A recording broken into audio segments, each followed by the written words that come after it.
Vamos lá, pessoal. Mais uma vez, muito bom dia, muito boa tarde, muito boa noite. Seja muito bem-vindo, seja muito bem-vinda ao módulo 9 de Sigmund Freud, direto ao ponto.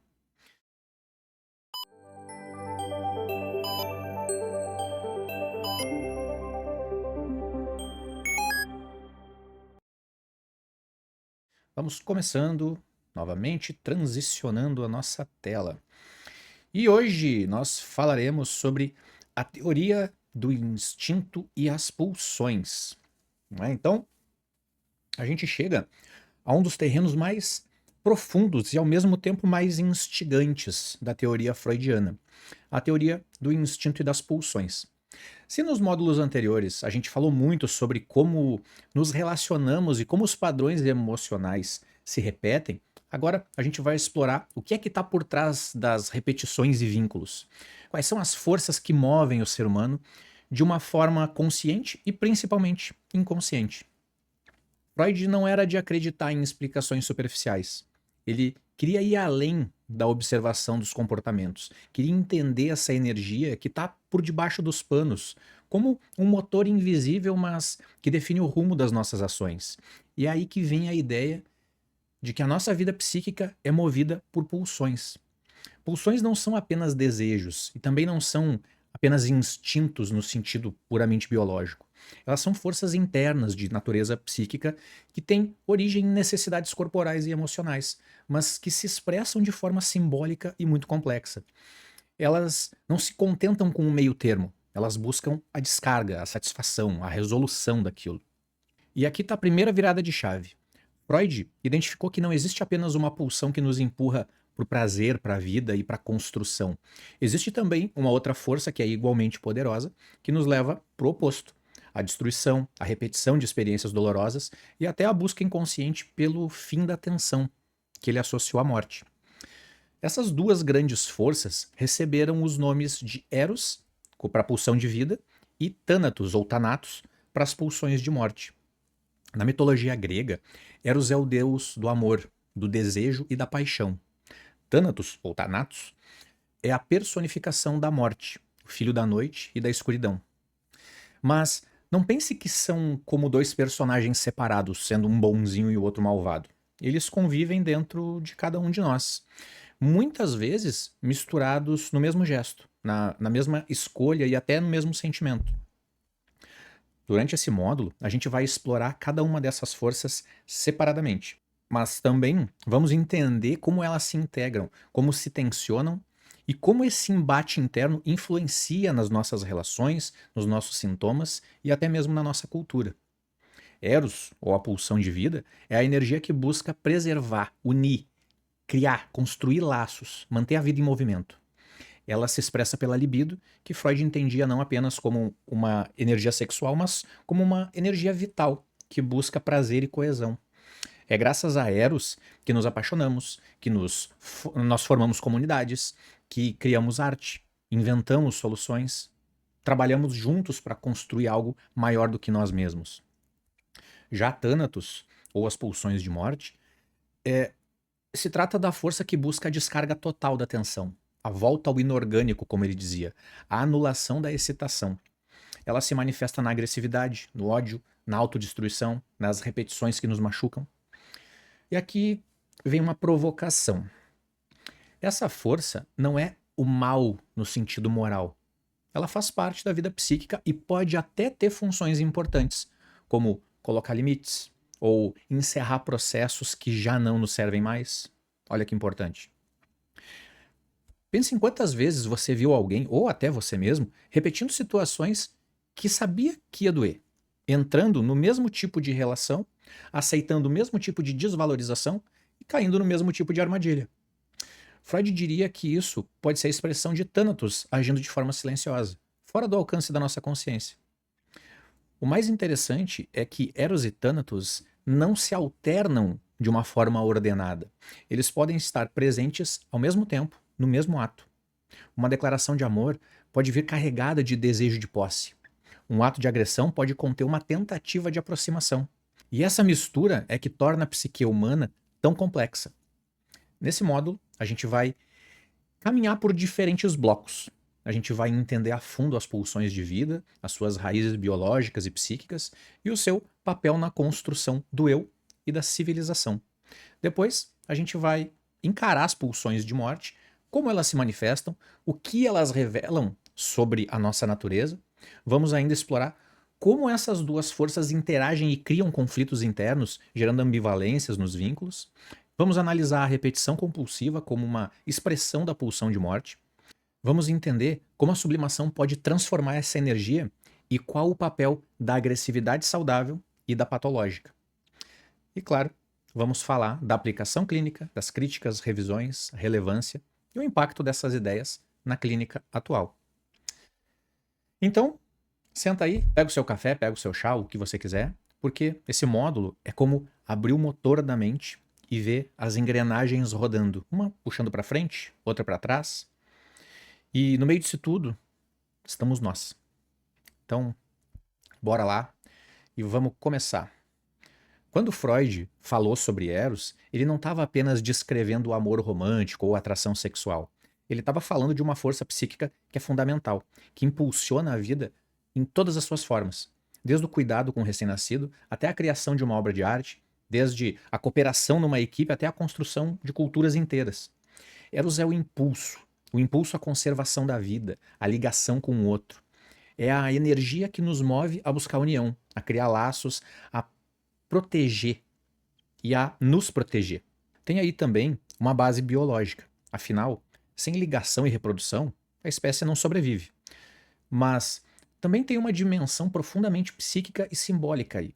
A necessidade de pertencer, de compartilhar, de encontrar significado no contato com o outro.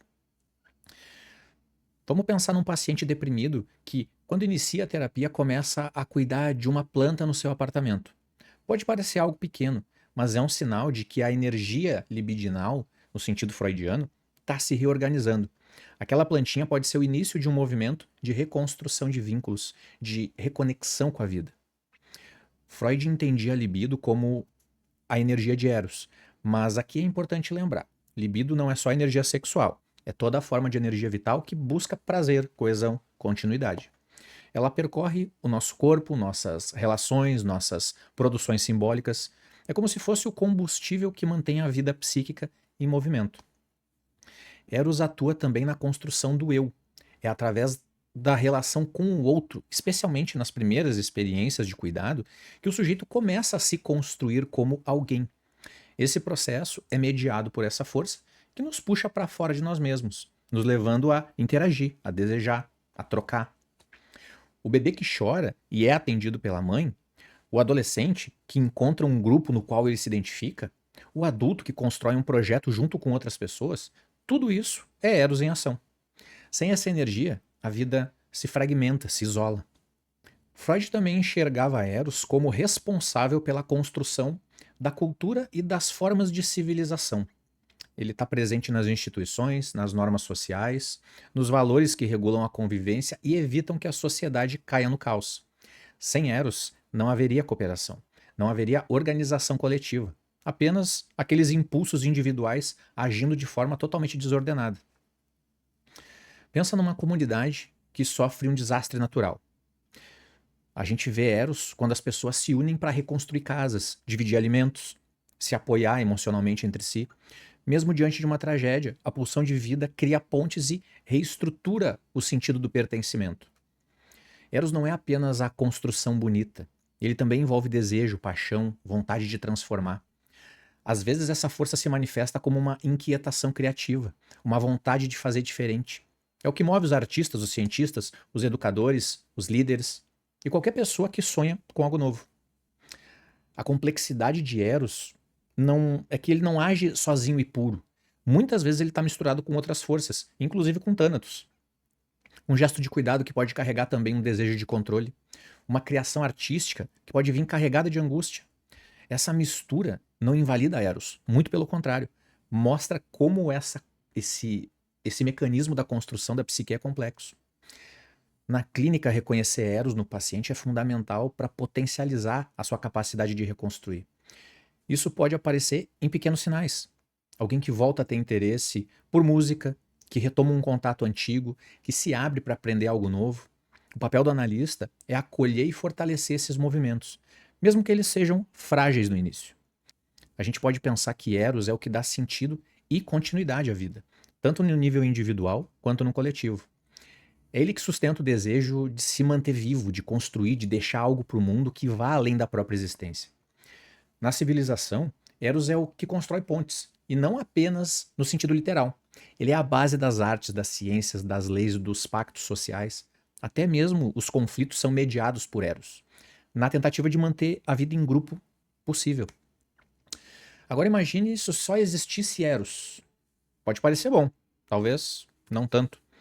Sem a força que puxa para o outro lado, a gente poderia cair numa espécie de idealização ingênua, onde nada termina, nada se rompe e não tem espaço para encerrar ciclos. E é aí que entra o contraponto essencial, que é Thanatos, as pulsões de morte. Afinal, a vida psíquica não é feita apenas de construção e de ligação. Existe também essa força silenciosa, mas muito poderosa, que busca a descarga total, o retorno ao inorgânico, a repetição destrutiva. No próximo slide agora, a gente vai encarar essa força de frente. A gente vai entender como é que Freud chegou à ideia das pulsões de morte e por que elas são tão polêmicas e como, na prática, elas se manifestam nas nossas escolhas, nos nossos vínculos e também na nossa saúde mental. Se Eros é a energia que constrói, que liga e vitaliza, Thanatos é a força que faz o movimento contrário. Mas a gente não precisa pensar nele como vilão, no sentido simplista. Freud via a pulsão de morte como algo que é natural, inevitável da vida psíquica. Ela é a tendência que todo organismo tem de reduzir a excitação ao mínimo possível até chegar a um estado de equilíbrio. Que na linguagem biológica seria como um retorno ao inorgânico, ou à morte. Perdão. Freud chega a essa ideia de Thanatos depois de observar algo que não se encaixava na teoria do princípio do prazer. Ele percebeu que nem sempre a gente busca evitar o sofrimento e o prazer.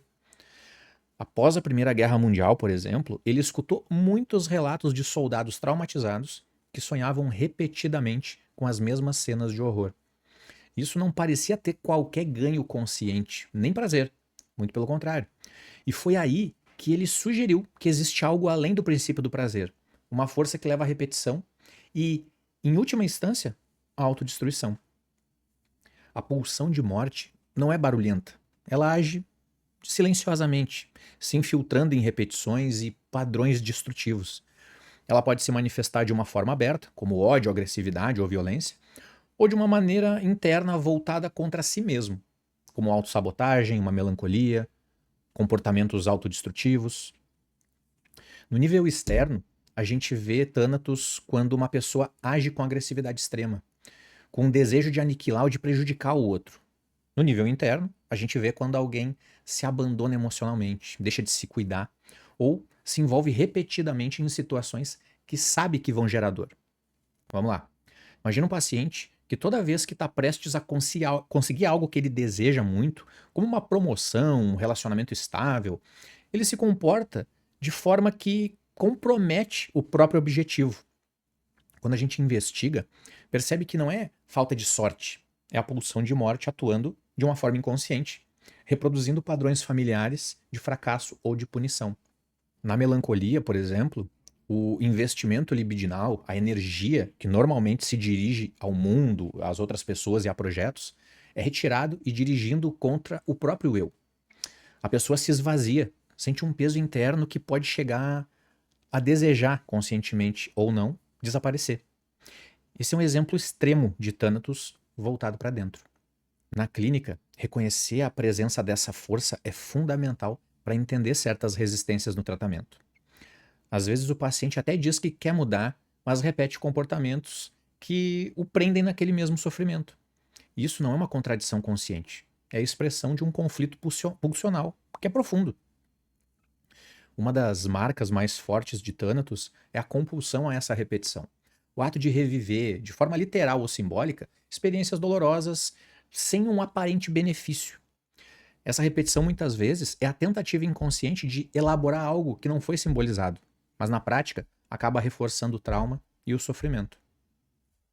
Imagina uma pessoa que viveu um abandono na infância, ela pode na vida adulta se envolver repetidamente com parceiros indisponíveis emocionalmente.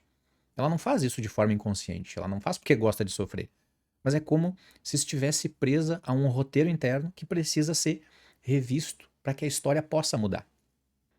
É como se a gente tentasse fechar um ciclo vendo o mesmo filme ruim, esperando que na próxima vez o final seja diferente. Mas se não mudar o roteiro, a história sempre vai terminar igual. O que torna Thanatos ainda mais intrigante é que ele raramente aparece sozinho. Muitas vezes está misturado com Eros. Um ato de carinho pode vir carregado de controle ou ciúme.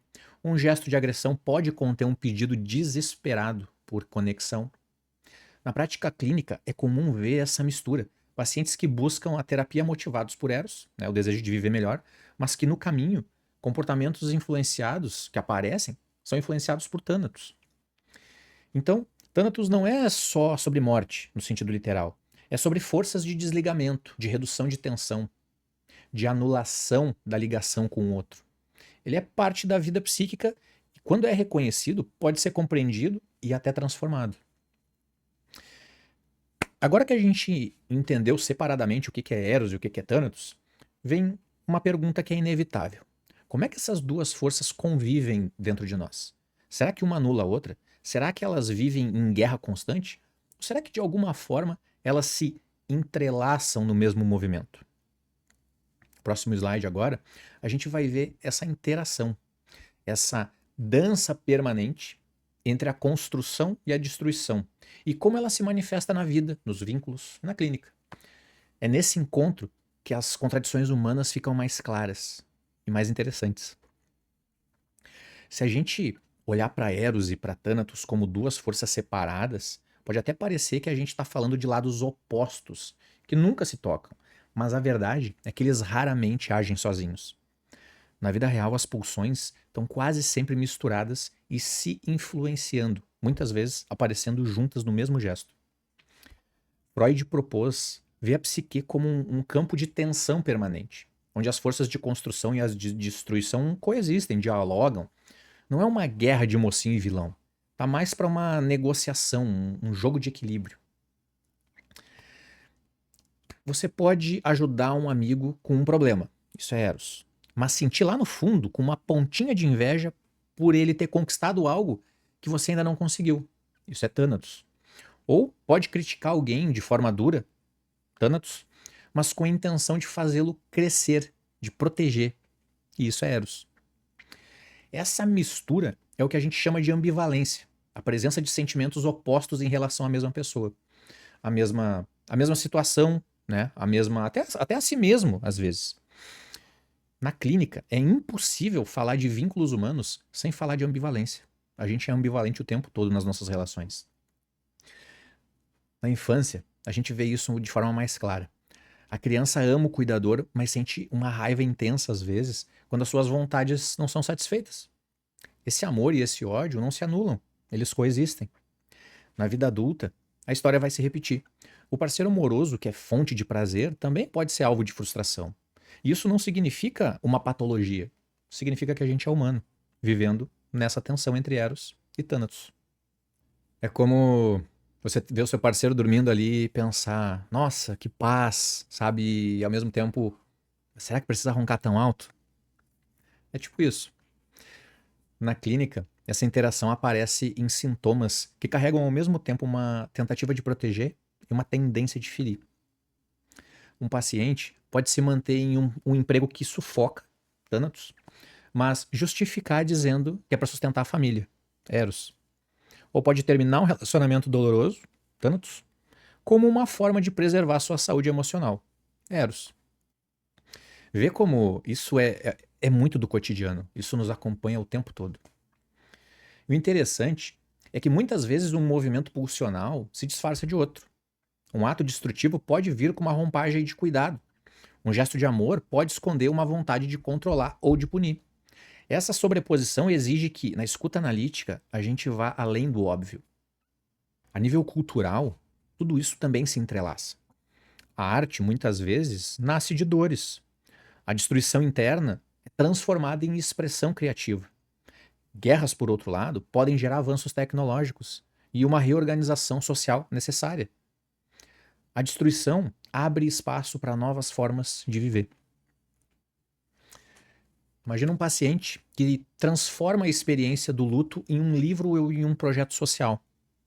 A perda e a dor sendo trabalhado e redirecionado por Eros. O problema não está em ter essas duas forças atuando, mas em como a gente lida com a tensão que elas geram. Quando Thanatos se torna muito dominante, a vida perde vitalidade. Quando Eros domina, sem espaço para o desligamento, a gente fica preso em ligações sufocantes ou projetos que não se encerram nunca. O trabalho analítico não busca eliminar nenhuma dessas forças, até porque isso é impossível. Ele busca tornar consciente essa dinâmica para que a gente possa reconhecer quando a gente está repetindo padrões destrutivos e quando a gente está construindo algo que vale a pena manter. E se aquilo que mais nos assusta na felicidade for o medo inconsciente de perder ela? E se nos relacionamentos o que mais nos sabota não for a falta de amor, mas o medo de reviver aquela dor antiga? Quando a gente escuta a interação entre essas duas forças nos sintomas, a gente consegue entender melhor o que é que está sendo repetido e o que é que está sendo criado. E é nesse ponto que a análise pode abrir espaço para transformações. Não porque uma das forças vence, mas porque elas se encontram de um jeito mais equilibrado de coexistir. Na clínica, reconhecer essa dinâmica é essencial para entender por que um paciente pode dizer que quer mudar, mas não consegue sair do lugar. Muitas vezes, ele está no meio de um cabo de guerra interno. Eros puxa para a mudança, Thanatos segura na repetição. E o papel do analista é ajudar a nomear essa tensão para que o sujeito possa fazer escolhas mais conscientes. Ainda que isso leve bastante tempo às vezes. Agora que a gente já entendeu como essas duas forças interagem e criam a base da nossa vida emocional, a gente vai em frente para uma das expressões mais marcantes e desafiadoras de Thanatos, a repetição compulsiva. Essa é a parte em que a gente vê Thanatos no piloto automático, levando a pessoa a reviver situações dolorosas sem que ela perceba, como se estivesse presa em um roteiro invisível. Agora aqui nesse slide, então a gente vai explorar a compulsão à repetição, por que ela é tão resistente à mudança e como a gente pode compreender na clínica para ajudar o paciente, ou a nós mesmos, a criar novas narrativas para a vida. Se existe uma marca registrada de Thanatos, é essa compulsão à repetição. E antes de mais nada, é bom lembrar que repetir não é necessariamente ruim. A repetição é fundamental para aprender, treinar, consolidar habilidades. Mas aqui a gente está falando de algo diferente. Repetir situações dolorosas ou prejudiciais sem que exista um benefício aparente, como se a gente estivesse preso em um ciclo invisível, em um looping. Freud começou a observar isso de forma mais sistemática depois da Primeira Guerra Mundial, quando percebeu que muitos pacientes reviviam experiências traumáticas em sonhos, fantasias e até em comportamentos da vida diária. E ele se perguntava: se o princípio do prazer busca evitar o sofrimento, por que voltar para ele de novo, de novo e de novo? A resposta estava nas profundezas da teoria pulsional. A repetição compulsiva é uma expressão de Thanatos, uma tentativa inconsciente de retornar a um estado anterior, mesmo que isso custe dor no presente. Mas tem mais. Muitas vezes, essa repetição também é a tentativa frustrada de elaborar algo que não foi simbolizado. Imagina uma pessoa que na infância viveu um abandono emocional. Na vida adulta, ela se envolve repetidamente com parceiros frios ou indisponíveis. Não é que ela queira, conscientemente, sofrer, mas existe um roteiro interno, uma ferida que não foi elaborada. E isso puxa ela para recriar a cena. Talvez na esperança inconsciente de, dessa vez, o final ser diferente. A repetição compulsiva, muitas vezes, é o retorno do recalcado. Conteúdos psíquicos que foram expulsos da consciência, mas que encontraram jeitos de voltar. Seja por sonhos, por sintomas, por esses comportamentos repetitivos. É como se a psique dissesse: olha, ainda tem algo aqui que a gente precisa ver. O problema é que quando isso não é simbolizado, a repetição mantém aquele sofrimento vivo. Vamos pegar aqui o exemplo de um paciente que vive se sabotando, né? Diante de grandes oportunidades, ele pode ficar repetindo inconscientemente uma experiência antiga de frustração ou de crítica. cada vez que se aproxima do sucesso, ele aciona esse mecanismo e volta para aquele lugar conhecido, mesmo que seja doloroso. E aí tem uma outra coisa que eu costumo dizer para as pessoas que eu atendo. Muitas vezes a gente prefere um inferno conhecido do que um paraíso desconhecido, ou a possibilidade de um paraíso desconhecido. É mais ou menos por aí. É como assistir o mesmo filme ruim que eu havia falado antes, esperando de novo um final diferente. Na repetição compulsiva, Thanatos nem sempre aparece como uma destruição evidente. Ele pode vir disfarçado de segurança, de estabilidade, de fidelidade a si mesmo, né? Uma pessoa que só aceita trabalhos muito abaixo da sua capacidade pode dizer que é por segurança, mas na verdade ela está repetindo um padrão de desvalorização aprendido lá atrás. Para o analista, observar esses ciclos é algo essencial. Muitas vezes a repetição compulsiva não se revela logo no início da terapia. Ela vai aparecendo aos poucos nas histórias, nos exemplos, na própria relação com o analista.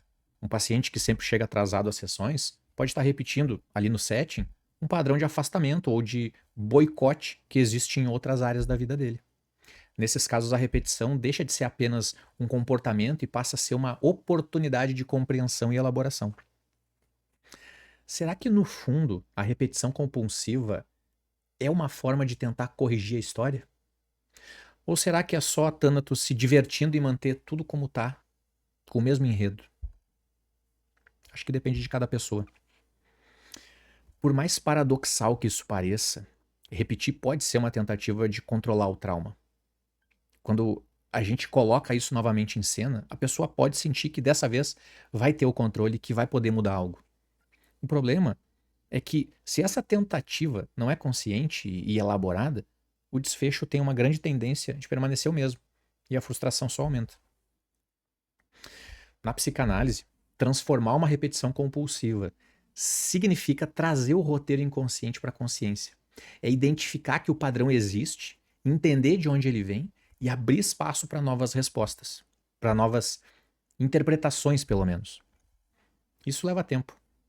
Porque não se trata apenas de decidir parar de repetir, mas de criar condições internas para que essa escolha possa acontecer.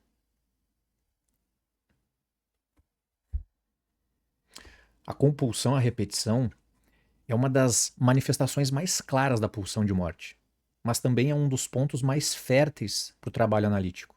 Porque, ao trazer para a consciência o que antes se repetia sem sentido, o paciente pode começar a construir novas narrativas para a própria vida. E aqui a gente vai então se direcionando para o próximo tema.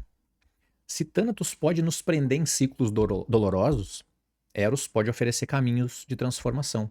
E uma das formas mais interessantes de transformar a energia pulsional, inclusive essa destrutiva, é a sublimação.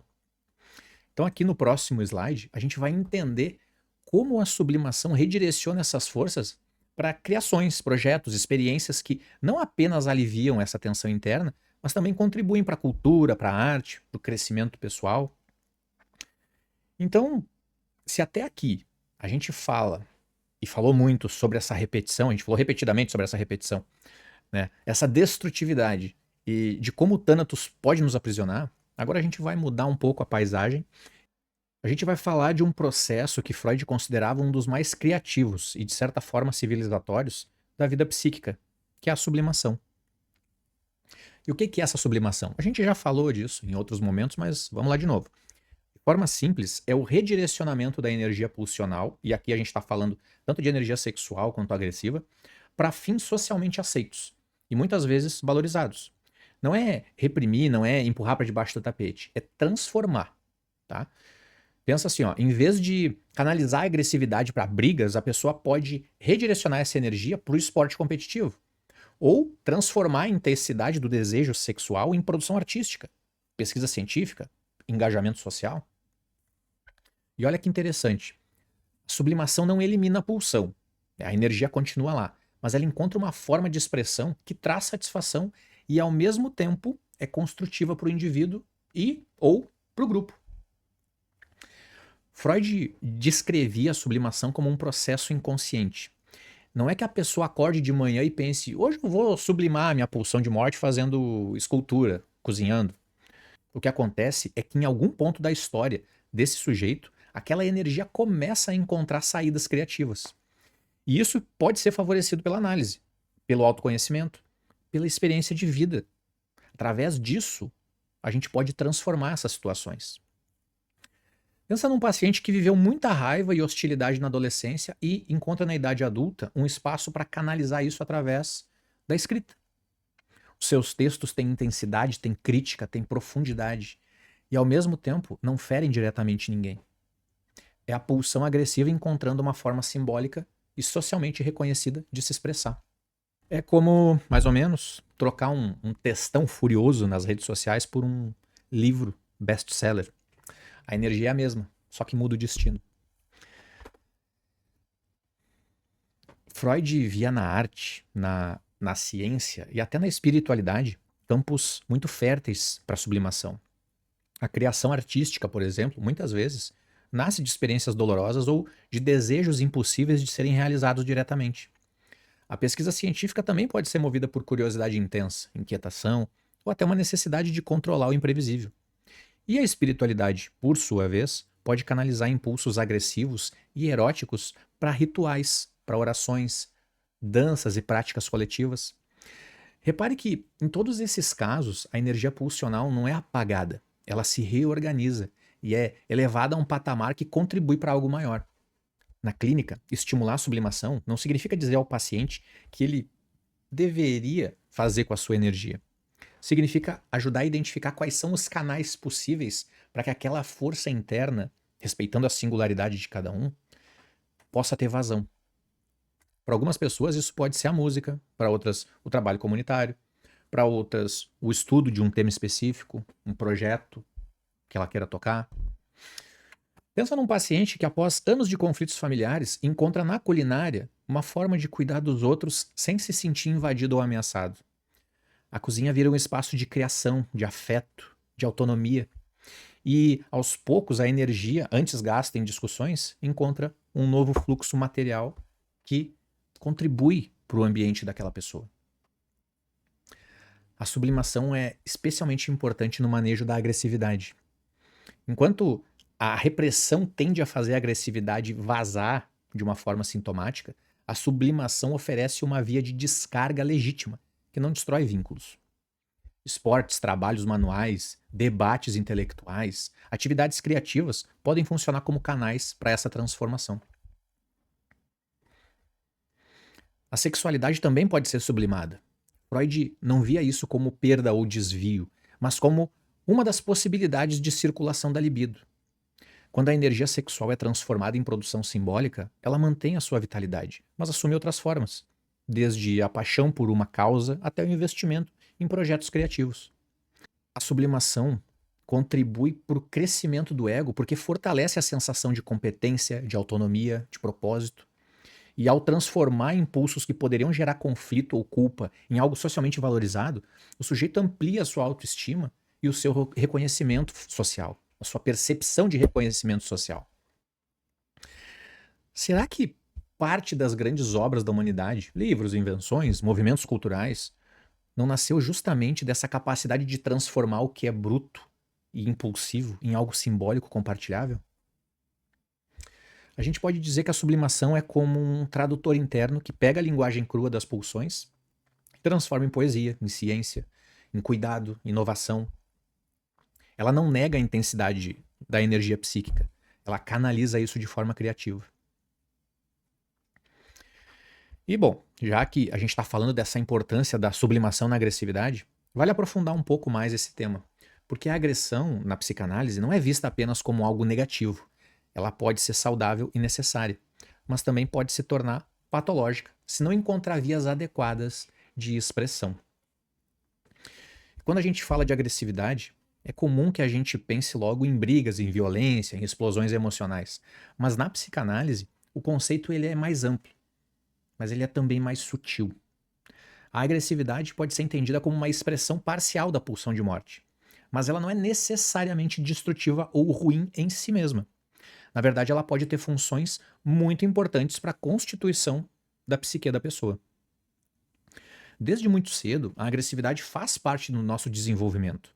O bebê que chora para exigir alimento ou colo está, de certa forma, exercendo uma forma primitiva de agressividade, afirmando a sua presença e as suas necessidades. À medida que a gente cresce, essa energia pode se transformar em capacidade de se posicionar, de estabelecer limites, de dizer não. Um paciente que passou a vida tentando agradar todo mundo pode, na terapia, descobrir que parte da sua cura envolve acessar e expressar a sua agressividade de forma saudável. Isso pode significar dizer ao chefe que não aceita mais certas demandas, ou impor limites claros a familiares que são invasivos. A agressividade, quando bem manejada, protege a integridade do sujeito. Ela é como uma cerca simbólica que diz: até aqui eu posso, além disso, eu não vou. A diferença entre a agressividade construtiva e a destrutiva, a patológica, está no alvo e na forma como essa energia se expressa. A agressividade saudável, ela protege, delimita, ela impulsiona mudanças e mantém a defesa dos direitos. Aquela que é patológica, ela aniquila, ela humilha, ela desvaloriza, ela destrói os vínculos. Criticar um comportamento que nos machuca pode ser uma agressividade saudável. Ridicularizar a pessoa para se vingar já é uma destrutividade patológica. Freud via a agressividade como uma das formas pelas quais Thanatos se manifesta no campo das relações. Ela pode ser dirigida ao outro ou a si mesmo. Quando voltada para dentro, pode aparecer como uma autodepreciação, uma culpa excessiva ou até comportamentos autolesivos. Quando voltada para fora, pode gerar conflitos intensos, violências, rupturas. Um paciente que, diante das suas frustrações, explode com colegas de trabalho, mas depois passa dias se punindo internamente porque sente ou percebe que não deveria ter agido da forma como agiu. No setting analítico, a agressividade pode surgir de várias formas. No discurso, por meio de críticas ou provocações. No comportamento, como faltas, atrasos, desinteresse. Nas fantasias, através de sonhos ou associações que envolvem o ataque. O papel do analista aqui não é reprimir essa energia, mas ajudar o paciente a reconhecer, a nomear, a canalizar essa agressividade de uma maneira que não destrua a si mesmo nem os vínculos que são importantes. Quando a agressividade é negada ou reprimida, ela tende a reaparecer de uma forma deslocada, em sintomas físicos, explosões emocionais, fora de contexto ou em mais repetições destrutivas. Ao ser reconhecida e simbolizada, ela pode se transformar em energia para ação, para defesa de limites e até para criação. Pensa aí num adolescente que costumava se envolver em brigas de rua e que passa a canalizar essa energia para o boxe. No ringue, ele encontra um espaço onde ele pode expressar força e intensidade, mas dentro de regras e com um objetivo que pode ser construtivo.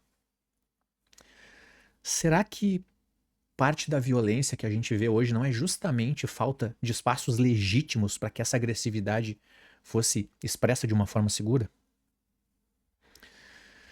A civilização também precisa lidar com essa energia. As leis, as regras de convivência, os esportes, as artes, até a política, são, de certa forma, tentativas de canalizar a agressividade coletiva para caminhos menos destrutivos. Freud falava sobre isso em O Mal-Estar na Civilização, quando ele apontava que a vida em sociedade exige que a gente renuncie a certas satisfações imediatas. E com isso, redirecione a energia agressiva para algo mais compatível com a vida em grupo. A agressividade é como fogo. Sem controle, ela destrói. Com controle, aquece, ilumina e até constrói. Na clínica, reconhecer a diferença entre agressividade saudável e destrutividade é essencial para ajudar o paciente a se apropriar dessa energia sem medo e sem culpa. E já que a gente está falando de clínica, no próximo slide a gente vai ver como toda essa teoria, né, Eros, Thanatos, repetição, sublimação, agressividade, como isso se encontra no dia a dia do trabalho analítico.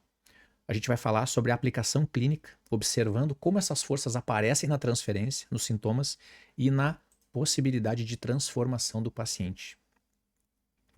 Então agora está na hora da gente trazer essa teoria para dentro do consultório ou para o nosso setting aqui.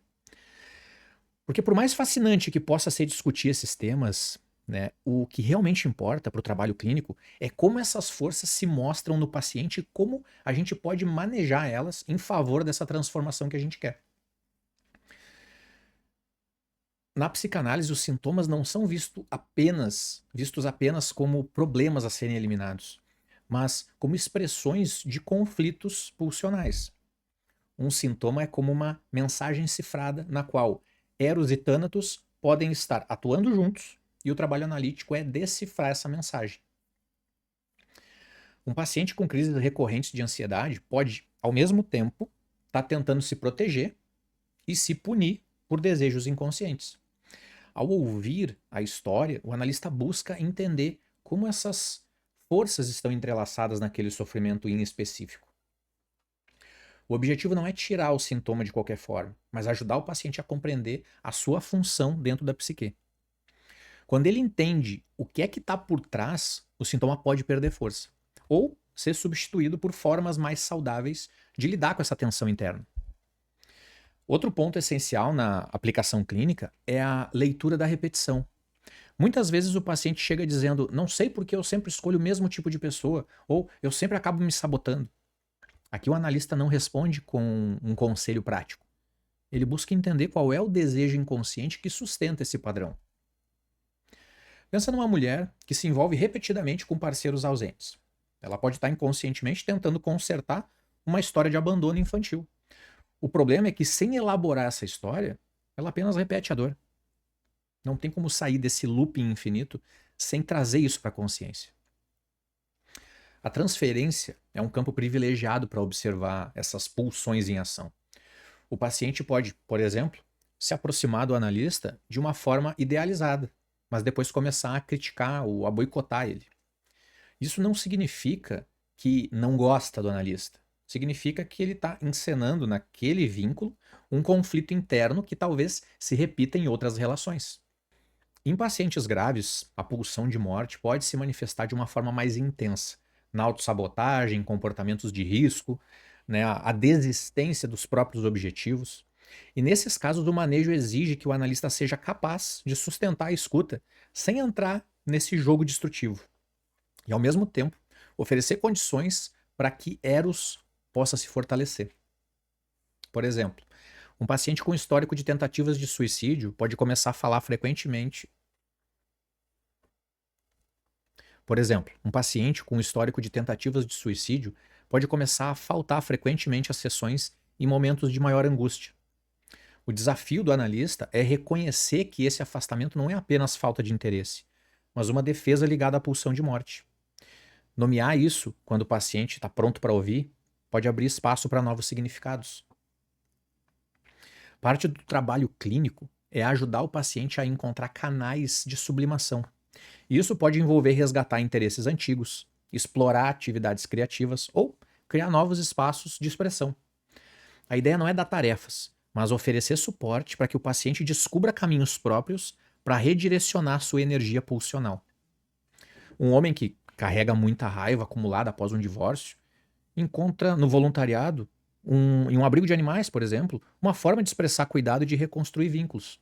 Algo que parecia impossível para ele no início da análise. Por exemplo, será que no fundo toda transformação analítica é uma forma de sublimação? Será que a própria fala no setting é um modo de canalizar a energia pulsional para algo criativo e elaborador? Aplicar a teoria pulsional na clínica não significa diagnosticar o paciente como sendo mais movido por Eros ou por Thanatos. Significa observar como essas forças se relacionam, onde existem bloqueios, onde é que estão as potências, e criar um espaço onde o paciente possa experimentar novas formas de lidar com os seus impulsos e com seus afetos. No consultório, Eros e Thanatos não são conceitos abstratos.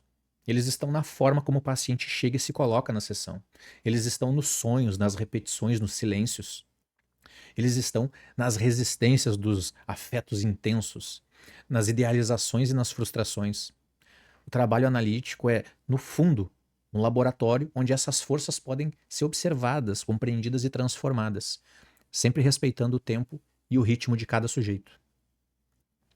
Mas, como toda teoria, a concepção freudiana das pulsões não ficou imune às críticas e revisões. E agora, a gente vai ver como outros autores questionaram ou reformularam essas ideias, trazendo perspectivas que dialogam com a psicanálise, mas também com outras áreas da neurociência, a teoria do apego e estudos sobre os afetos. Freud foi um pioneiro, mas nem por isso ficou livre das críticas, como a gente bem sabe. Aliás, como todo pensador que propõe ideias ousadas, ele abriu portas para que outros viessem questionar, reformular, ampliar tudo aquilo que ele propôs. E a teoria das pulsões, especialmente a de morte, foi alvo, e ainda é, de muita discussão. Uma das principais críticas vem de autores que não concordam com a ideia de que toda a vida psíquica pode ser resumida a duas forças básicas. Eles argumentam que a experiência humana é muito mais variada e que reduzir tudo a um polo de vida e um polo de morte pode ser muito simplista. Autores da psicologia do ego e da teoria das relações objetais preferiam pensar em múltiplos sistemas motivacionais, como apego, busca de autonomia, exploração, cuidado, sem necessariamente enquadrar tudo nesse dualismo. A crítica aqui não é jogar fora a ideia das pulsões, mas lembrar que o ser humano pode ser movido por outras forças. E que nem sempre é fácil ou útil classificá-las em apenas duas categorias. Com o avanço da psicologia e da psiquiatria, outras abordagens ganharam força. A teoria do apego, desenvolvida por Bowlby, destaca a importância dos vínculos afetivos primários para o desenvolvimento emocional e a regulação de comportamentos, sem falar na pulsão de morte. A neurociência afetiva, autores como Panksepp, identificaram sistemas cerebrais básicos relacionados às emoções primárias, como medo, raiva, busca, cuidado, trazendo aqui uma visão mais biológica e menos abstrata das motivações humanas. Vamos lá, ao trabalhar com um paciente com comportamento autodestrutivo, um terapeuta da linha do apego pode focar na reconstrução de vínculos seguros, enquanto um psicanalista tradicional investigaria como o Thanatos se manifesta na repetição daquele padrão. Outra objeção frequente é que a pulsão de morte é difícil de comprovar cientificamente. Não há medidor de Thanatos, né, para observar dentro do cérebro. E essas manifestações podem sempre ser interpretadas de múltiplas maneiras. Isso leva alguns a verem o conceito mais como uma metáfora do que como uma entidade psíquica concreta. Escolas psicanalíticas diferentes também revisaram o lugar da agressividade na teoria. Melanie Klein, que é o terceiro curso aqui da nossa série, colocou no centro da vida psíquica desde os primeiros meses, vendo o amor e ódio como coexistentes desde o início. Winnicott trouxe a ideia de que a agressividade pode ser um sinal de vitalidade e uma busca pela autonomia, não apenas como destrutividade.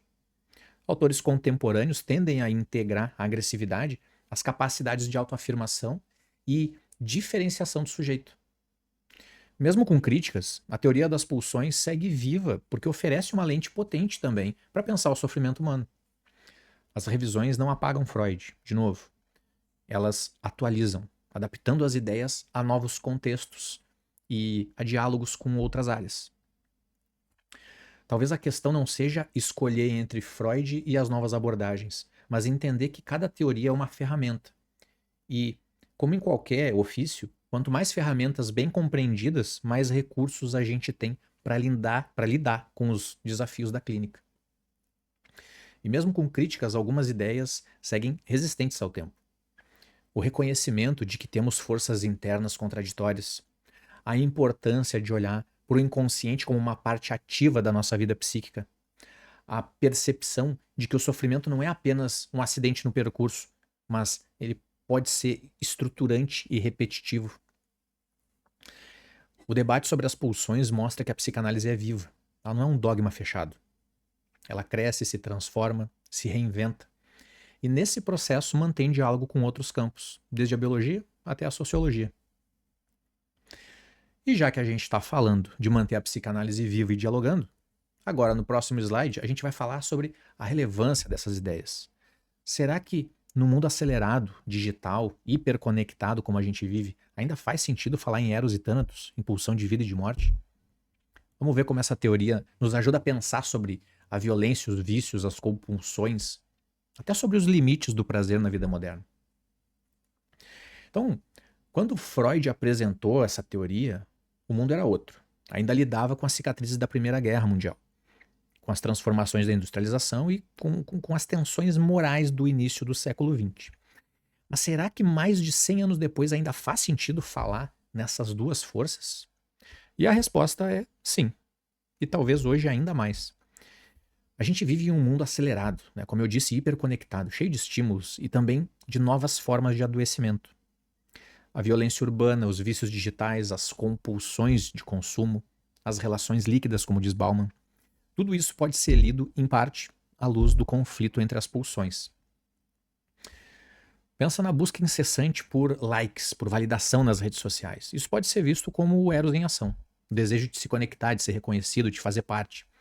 Mas a autossabotagem que vem quando a gente se compara e nos sentimos insuficientes ou quando nos isolamos depois de uma crítica pode ser a sombra de Thanatos chegando e desconectando, corroendo a nossa autoestima. Freud não poderia imaginar o Instagram, mas ele entenderia muito bem o mecanismo emocional por trás de boa parte daquilo que acontece lá. A psicanálise, hoje em dia, reconhece que o setting terapêutico é uma construção conjunta. Paciente e analista influenciam um ao outro. Isso amplia a visão freudiana, permitindo que a teoria das pulsões dialogue com perspectivas mais intersubjetivas, como o relacionalismo e a psicodinâmica moderna. Hoje, mais do que nunca, o papel do analista não é apenas aplicar interpretações certas, mas sustentar uma escuta capaz de captar o que está sendo dito e o que está sendo vivido na relação. E nesse ponto, compreender a dinâmica Eros e Thanatos é fundamental para perceber as nuances que passam despercebidas, sem ficar apenas no nível consciente do discurso. Hoje, os conceitos de pulsão de vida, de morte, eles não ficam restritos ao consultório. Eles podem ser aplicados no trabalho com grupos, em instituições, escolas, hospitais, projetos comunitários e até em políticas públicas voltadas à prevenção de violência e ao cuidado em saúde mental. Em uma equipe hospitalar, Eros pode aparecer na dedicação ao cuidado com o paciente, enquanto Thanatos pode se manifestar no esgotamento e na desistência diante de casos difíceis. Reconhecer essa oscilação ajuda a prevenir o burnout, a fortalecer a coesão do grupo. A teoria das pulsões conversa com questões como a escalada da violência nas cidades, a dependência de drogas e jogos online, as compulsões alimentares, o burnout e a exaustão mental no trabalho. Todas essas situações envolvem, em algum nível, a tensão entre buscar ligação e se afastar ou se autodestruir. Será que a hiperconexão digital de hoje é uma forma de Eros disfarçada? Tentando compensar uma solidão que, ao mesmo tempo, alimenta um Thanatos quando nos isola do mundo virtual? Freud já falava em um mal-estar na civilização, que a vida em sociedade exige abrir mão de certas satisfações imediatas para manter a ordem e a convivência. Hoje, esse dilema se apresenta de novas formas. Escolher entre desligar e descansar ou ficar rolando a tela até a madrugada. Entre consumir mais para ter prazer imediato ou cuidar para ter um equilíbrio financeiro e ambiental de longo prazo.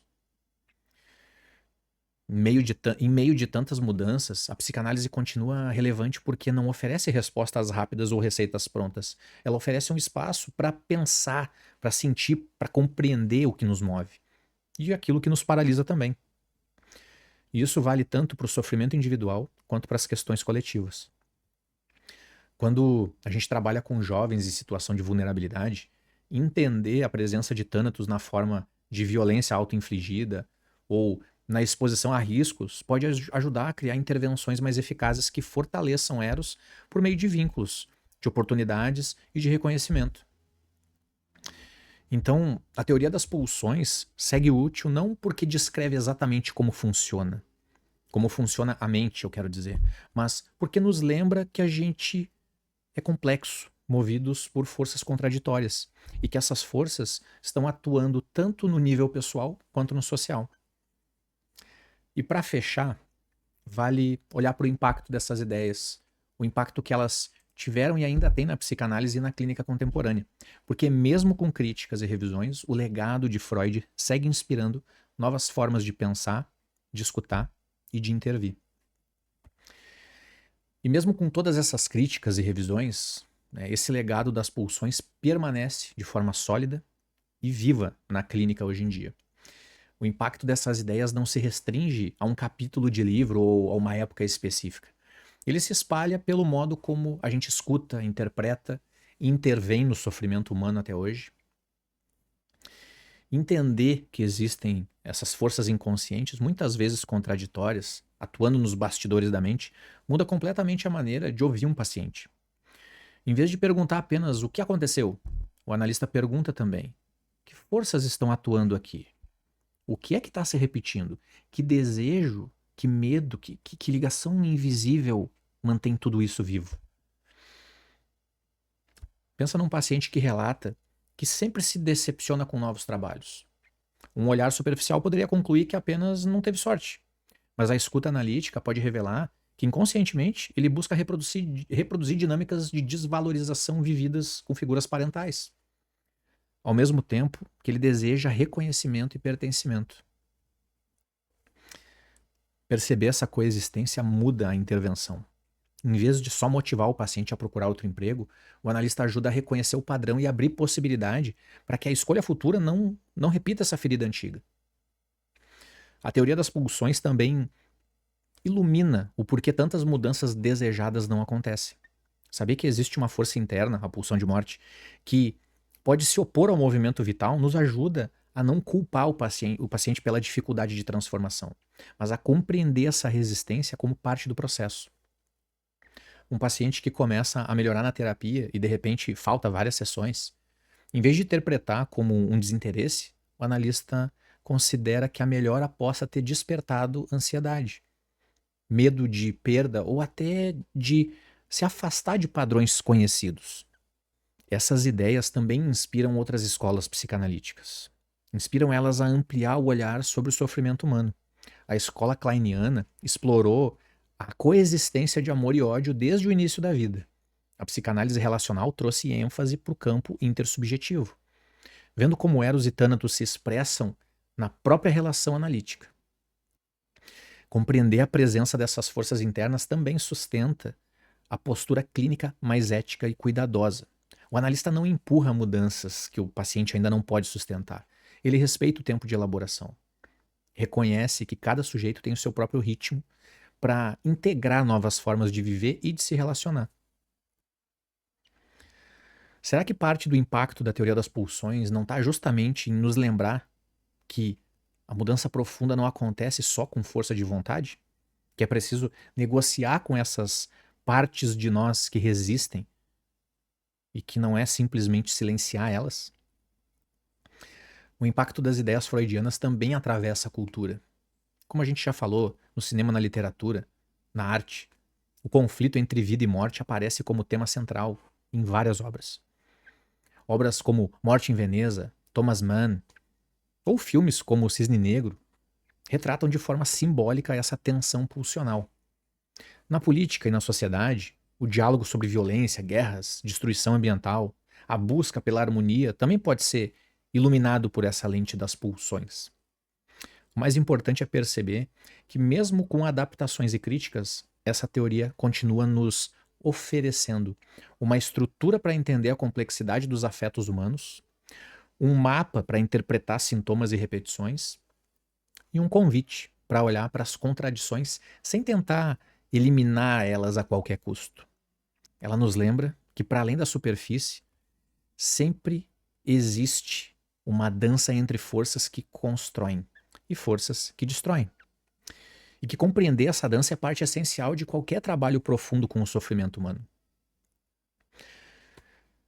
Agora que a gente já percorreu toda a teoria e suas aplicações, críticas e relevância, é hora da gente se encaminhar para um fechamento do módulo.